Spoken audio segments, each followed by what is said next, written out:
white warden made him kneel on the cold concrete, laughing as he called the cameras to watch. The prison went quiet, breath held, keys jangling in a nervous hand. Seconds later, they learned who he really was. They dragged him through the sally port at dawn, wrists cuffed tight enough to purple the veins. The new intake line stretched along the cinder block wall, orange jumpsuits issued like shame. A guard with a jaw like a meat hook grabbed the back of his neck and shoved him into the glare of the overhead bulbs. "Name," barked the guard. He lifted his eyes and spoke softly. "Miles Carter." "You speak when I tell you." Another shove, a smirk from the intake clerk, the squeal of a dried-out Sharpie on a laminated chart. The line of men, tired, hungry, all watched, shifted in their shower shoes. Metal doors moaned like old beasts. The warden stepped out from behind the glass, white shirt crisp as fresh paper, silver hair combed the way obedience combs a crowd. His boots were polished hard, like he liked to see himself reflected in people who couldn't look back. He didn't ask for the file. He didn't ask why the new inmate's eyes were steady when everything else shook. He reached, slow and theatrical, pinched Miles's chin between two fingers and tilted his face to the security camera. "This one's gonna learn quick," the warden said, making sure the mic caught every syllable. "On your knees." A guard laughed. Another muttered, "Show him who's sheriff here, boss." Miles didn't move. All along the wall, men stiffened. Everybody knows a performance when they see one. The warden's voice thickened with that old poison. "Knees," he said again, louder, as if volume could baptize cruelty into law. "You don't belong standing at my eye level." The guard drove a baton into Miles's ribs with a neat practiced jab. Miles grunted, took a half step, then lowered himself to the concrete. The floor bit through thin fabric. The lights hummed, a fly caught in a jar. "Look at me," the warden said. Miles looked, but not up. He studied the boots, leather conditioned, stitched by a hand that intended pride. A small nick near the instep, detailed like a pencil line in a sketch. "Say, sir." Miles's voice almost vanished. "Yes, sir." The warden leaned in close enough that Miles could smell the trouble, aftershave and old coffee and a power that had never met a leash. "This place has a way of separating men into categories," he murmured, not whispering, but letting the sound spread like oil. "There's the kind that run it, and there's the kind that get run." He tilted his head toward the camera. "And there's the kind that learn what happens when they pretend to be something else." The guard with the meat hook jaw puffed, grinning for the lens. Someone in the line coughed, low and rough, a warning buried in a throat scarred by months of swallowing words. A trustee pushing a mop froze mid-swipe. The warden raised a hand, theatrical again. "Gentlemen," he announced to the watching guards and the shivering men. "A lesson." He palmed Miles's head and pressed downward, not hard, not yet, just enough to hint at what the concrete could do to skin and jaw and pride. The cameras blinked their dead little eyes. The new intake's breath fogged the air, and then Miles said it. Soft, so soft it could have been a prayer or a warning. "Careful," he breathed. "You have no idea who you're touching." The warden's mouth twitched, humorless smile. He pressed harder. The guards closed in, ready for the show. The line of men stilled to statues. They had no idea who he really was. The chain bus had rattled through the night. Cornfields. Billboards preaching salvation to drivers who hadn't slept. The rhythm of shackles had drawn its own music, a clock that counted down to a different kind of morning. Miles had watched it all through a sliver of glass, mapping the roads in his head, noting the mile markers, the place where the highway bent around a drowned quarry. He timed the cigarette breaks, the changed drivers, the way the second guard favored a bad knee. He filed it because filing was what kept people alive. He'd slipped on the roll like a plain coat, no jewelry, no tells. He let himself look tired. He let himself be the size of a man who carries a memory he can't put down. He had practiced the quiet, practiced the meek yes sirs that felt like swallowing sand, Practice the way you keep your gaze down, but not too down. You learn these things when the job asks for a mask, and the mask must stay on even when it's drenched with rain and spit. He had spent weeks building a history, a small-time courier who ran afoul of a bigger engine, a plea deal gone wrong, a judge who threw the book but didn't bother to read the pages. He learned the slang of the yard. He learned the small confessions that invite bigger ones. He knew which tattoo meant you wouldn't share a table and which meant you'd share a knife. He had also read the reports about the place they called Grayford Penitentiary, though there hadn't been many reports to read.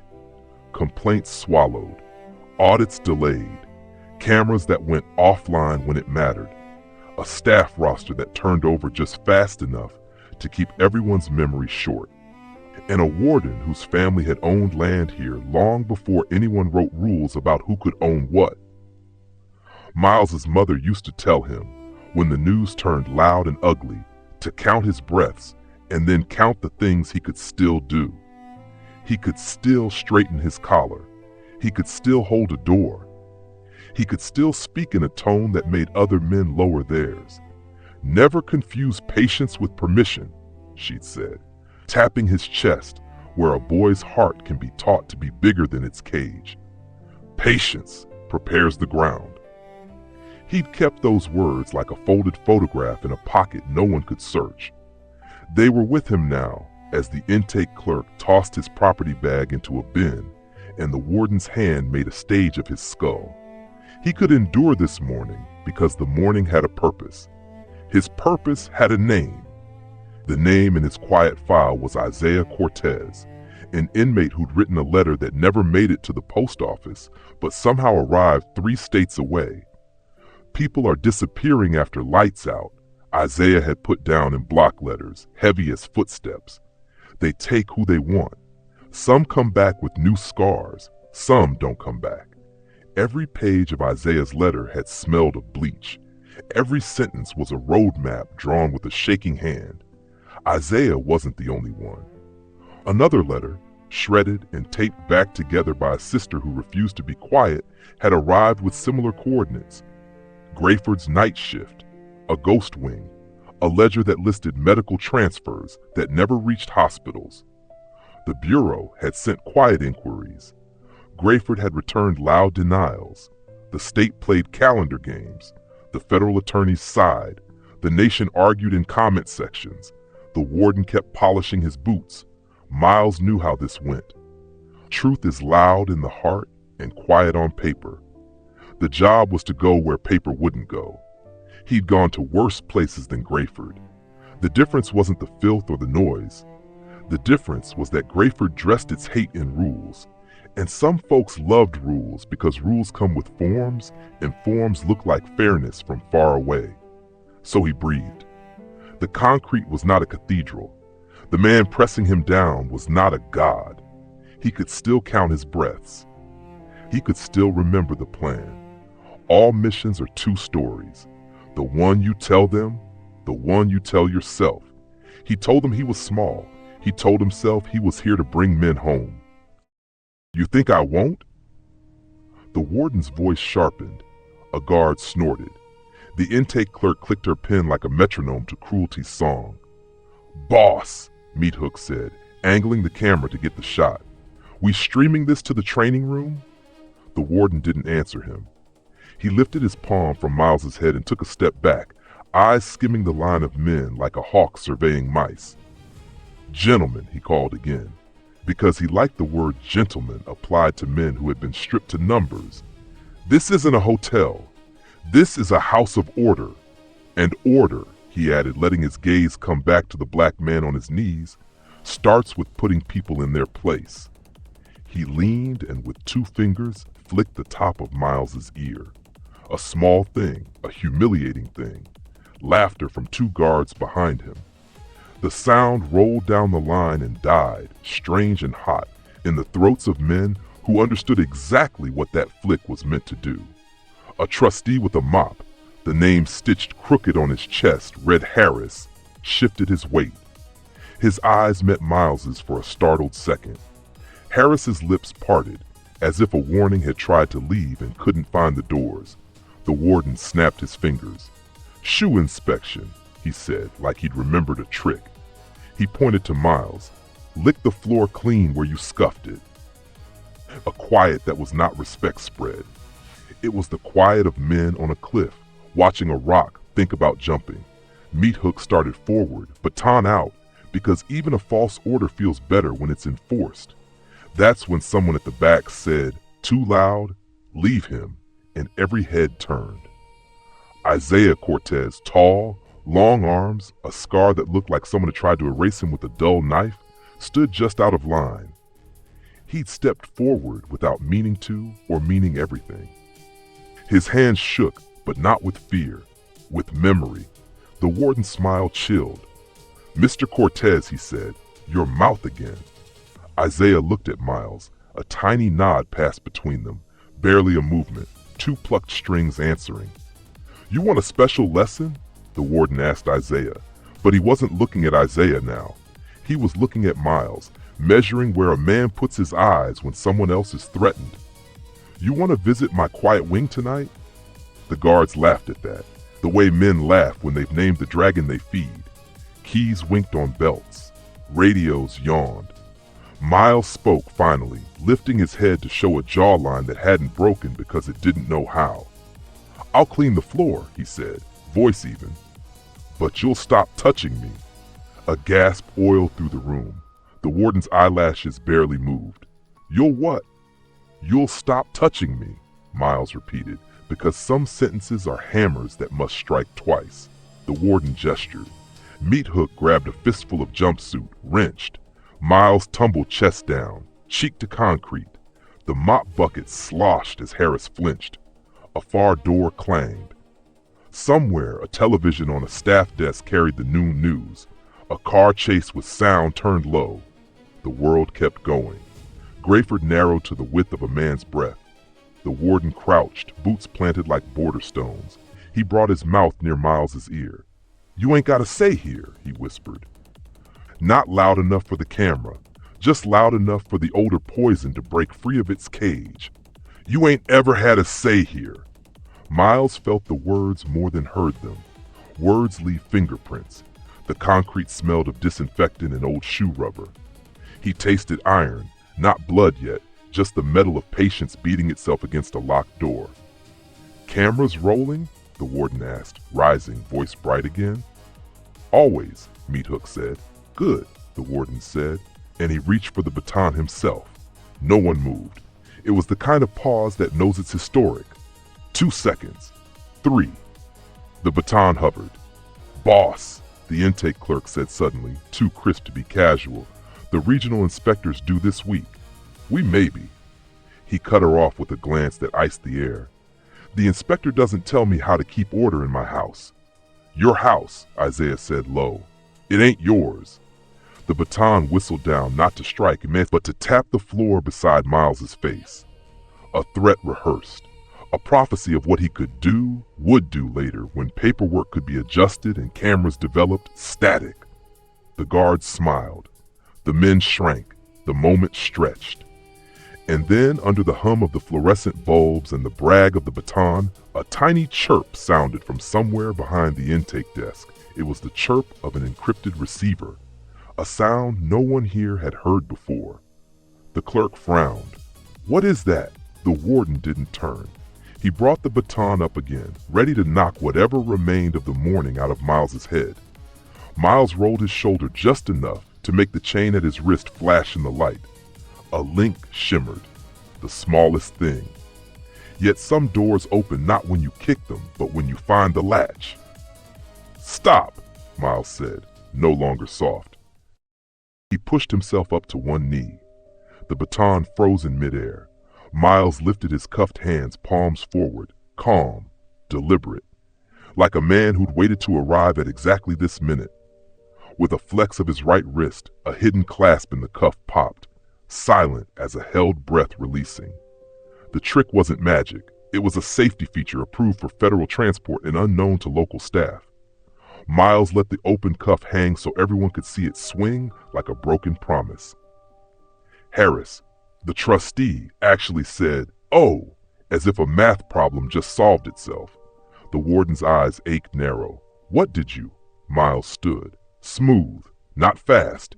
Faster would have spooked the trigger fingers in the room.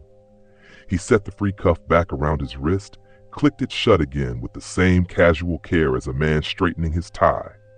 Then he drew a breath that gathered 30 years of training and 17 months of evidence and one family's late-night prayers into a single sentence. "Warden Arthur Dale," he said, and the steel in his voice made every officer's hand drift, without deciding, to the radio at their shoulder. "You are being placed under federal investigation. Immediately." The baton did not swing. The smile did not survive. The building itself seemed to flinch. Miles kept talking. "My name is Special Agent Miles Carter, United States Department of Justice, Office of the Inspector General, embedded under Title 18 authority. Your cameras," he nodded at the black cerulean eyes in the corners, "have been streaming to a secure cloud since 0501. Your books have been copied. Your quiet wing has been mapped. Every transfer after lights out, logged." He turned his head so a small lapel dot, invisible until you knew where to look, that caught the fluorescent glare. "To any officer listening, stand down. If you interfere, you will be included in the obstruction report. If you assist, your cooperation will be noted." The intake clerk, a woman with shoulders tense from years of picking which rules pretend to see, exhaled a sound that almost became a laugh. Then she hid it by biting her lip. Meat Hook stepped back, not far. Far enough for the frame of the shot to exclude him if this became evidence. Isaiah Cortez drew himself up, as if he'd been given permission to inhabit the space his bones required. His eyes shone, wet, not with weakness, but with the terrible relief of a man who learns that reality has finally noticed him. The warden's mouth opened, worked shut. "You think saying some letters changes what you are?" he said at last, the old poison surfacing like a dead thing in a pond. "You think carrying a white man's badge makes you?" Miles didn't let him finish, not to deny the words their birth, but because the moment was bending and needed a spine. "I think," he said evenly, "that a badge is supposed to mean the law serves the people, not the other way around. I think men disappeared from this prison. I think their families were told bureaucratic bedtime stories. I think you called yourself the last line." He flicked his chin at the stitched motto on the warden's jacket, "while you made sure no one crossed it." The chirp behind the intake desk sounded again. The clerk finally pulled open a drawer, a compact receiver blinking green. "I didn't put that there," she whispered, and Miles nodded once. He knew. His people had. "Step aside," Miles told the guards. He didn't raise his voice. He didn't need to. The calm was the authority. Every guard in the room made an individual decision all at once. One took a full step back and tilted his radio mouthpiece to whisper codes. Another dropped his gaze and studied the lace pattern on his boots as if they had the answers.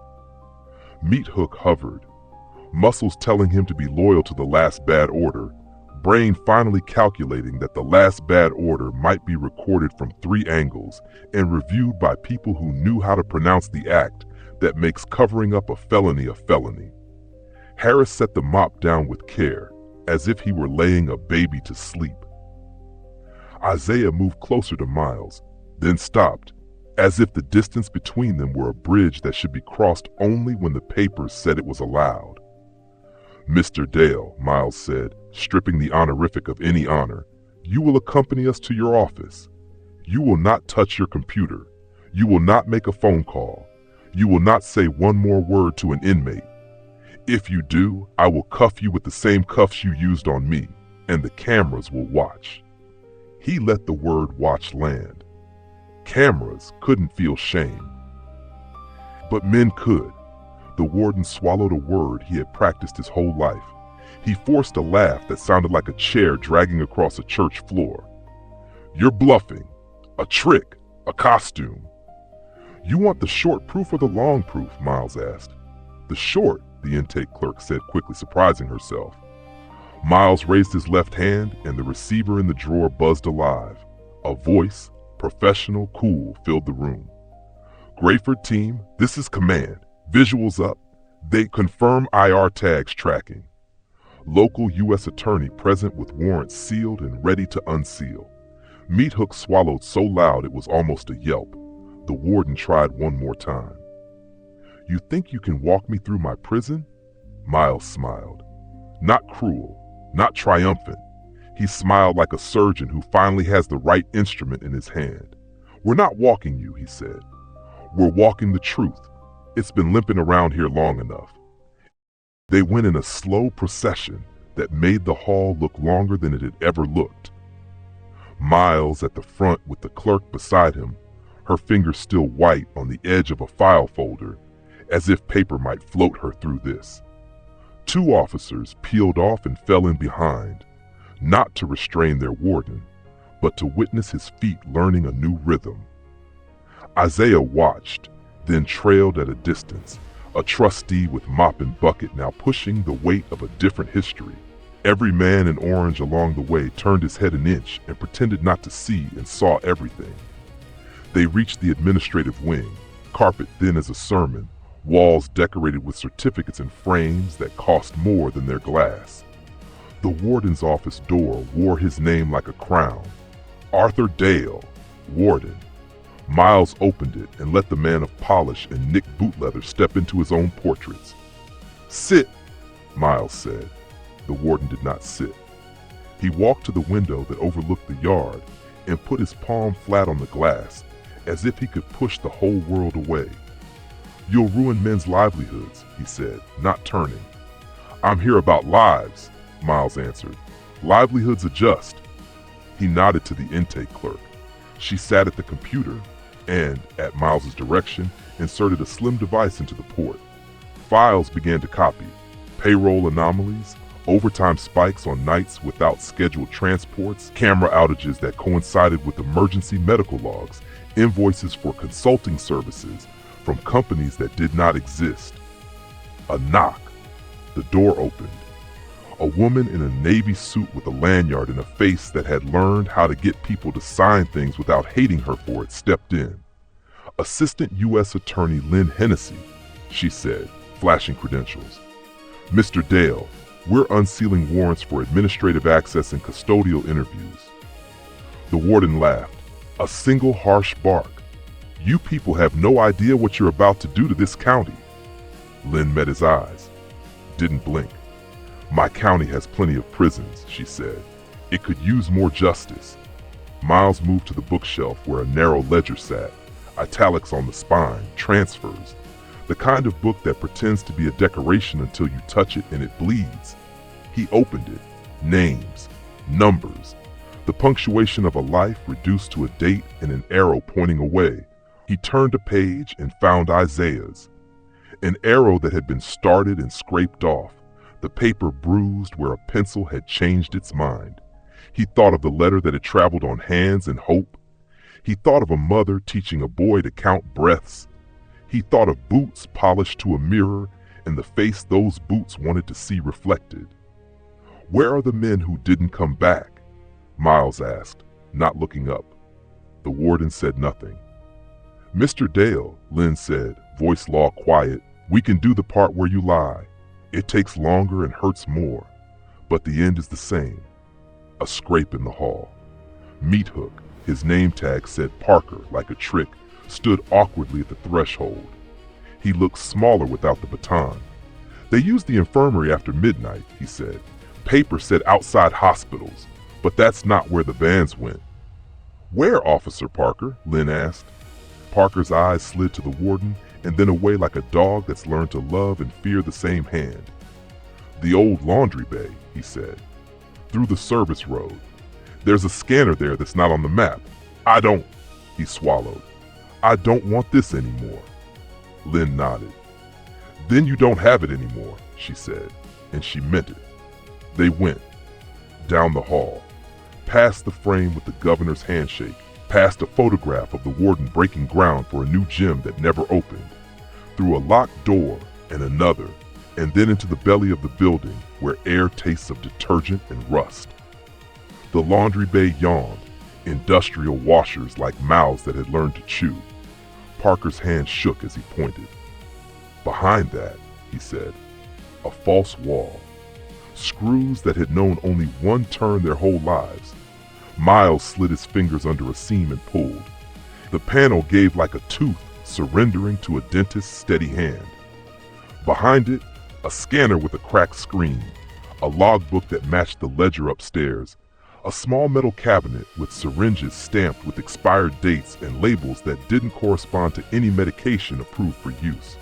Jesus, the intake clerk whispered, and then apologized to no one for saying it. Lynn photographed, bagged, tagged, spoke into a recorder with a voice whose calm was a quilt laid over a table where a body might have lain. Miles pressed the intercom button on his lapel. Command, Page Medical. Bring the U.S. Marshals to the bay and call the families on our list. Tell them we'll need them to come soon, with patience and with courage. He turned to Parker. Who else knew? Parker stared at the floor.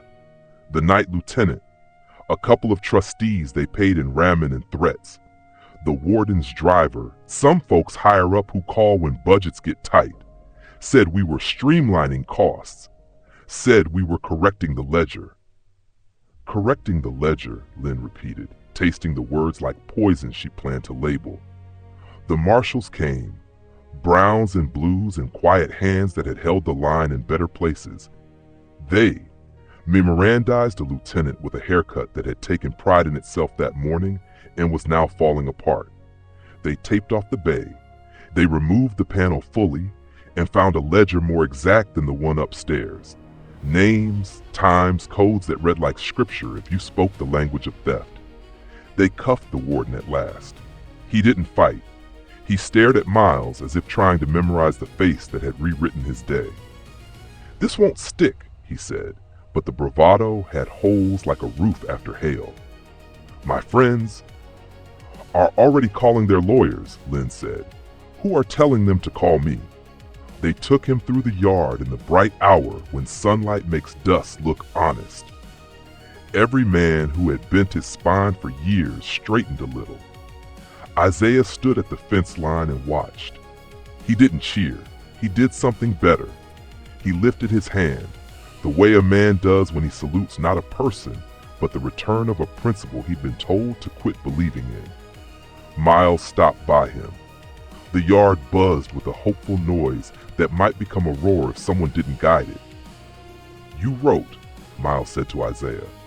That letter, you kept writing even when nothing changed. Isaiah's mouth tilted. I almost stopped, he said. But my grandma, she said paper remembers longer than men. Your grandma was right, Miles said. He glanced toward the administrative windows where blinds trembled like eyelids. You ready to testify? Isaiah didn't hesitate. I've been testifying my whole life. Just nobody wrote it down. Miles put a hand on the fence, not reaching through, not breaking rules he didn't need to break now that new ones were being enforced. We'll write it, he said. We'll make sure the paper remembers. And then the yard did roar, not because someone told it to, but because men saw a thing they'd been told didn't exist, a moment when the shape of power changed shape. That night, the news vans lined the county road like white tombstones in a field, headlights washing the chain-link silver. Families crowded a waiting room that had never prepared for joy. Names were read. Some went home. Some didn't. For those who didn't, the paper remembered, a list that would anchor a courtroom in a season of mourning and the slow, necessary rebuilding of a trust that had been starved. The state sent auditors who arrived with legal pads and left with something heavier. The governor formed a commission whose first meeting didn't sound like theater. The phones at the office of the inspector general rang so hard the lines warmed. Somewhere, a budget meeting put down its red pen and picked up a conscience.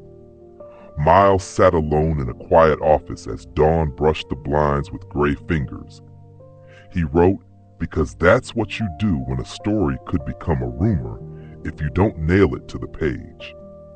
He wrote clean. He wrote detailed. He wrote the names of officers who had stepped back from the edge, and the names of those who had sprinted over it, and the names of the men in orange who had for a minute become a choir without a hymn.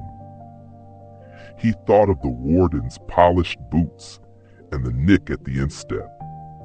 He thought of his mother's voice, steady as a metronome for a life that could have rushed. He thought of Harris's mop still leaning against the intake desk, drying in air that smelled less like bleach and more like rain on hot dust, the first smell after a drought breaks. In the morning, he walked the yard with the new acting warden, a woman with tired eyes and a spine like a plumb line. She asked him what it felt like the moment he said his name out loud. He told her the truth. It felt, he said, like the room finally had enough oxygen for everyone. Word of the arrest spread. Word of the ledger traveled too, and with it the knowledge that a place can be run by paperwork until the paperwork meets people. A preacher in town changed his sermon from wait to go. A teen in civics class decided to become a lawyer for reasons that had nothing to do with prestige. A deputy turned in his badge and a week later applied to a different department, one where the training officer said the line about protect and serve without rolling his eyes at the period. And the old storyteller in me, the voice that's lived long enough to watch cycles pretend to be straight lines, leans forward here and tells you plain. Respect doesn't come from titles.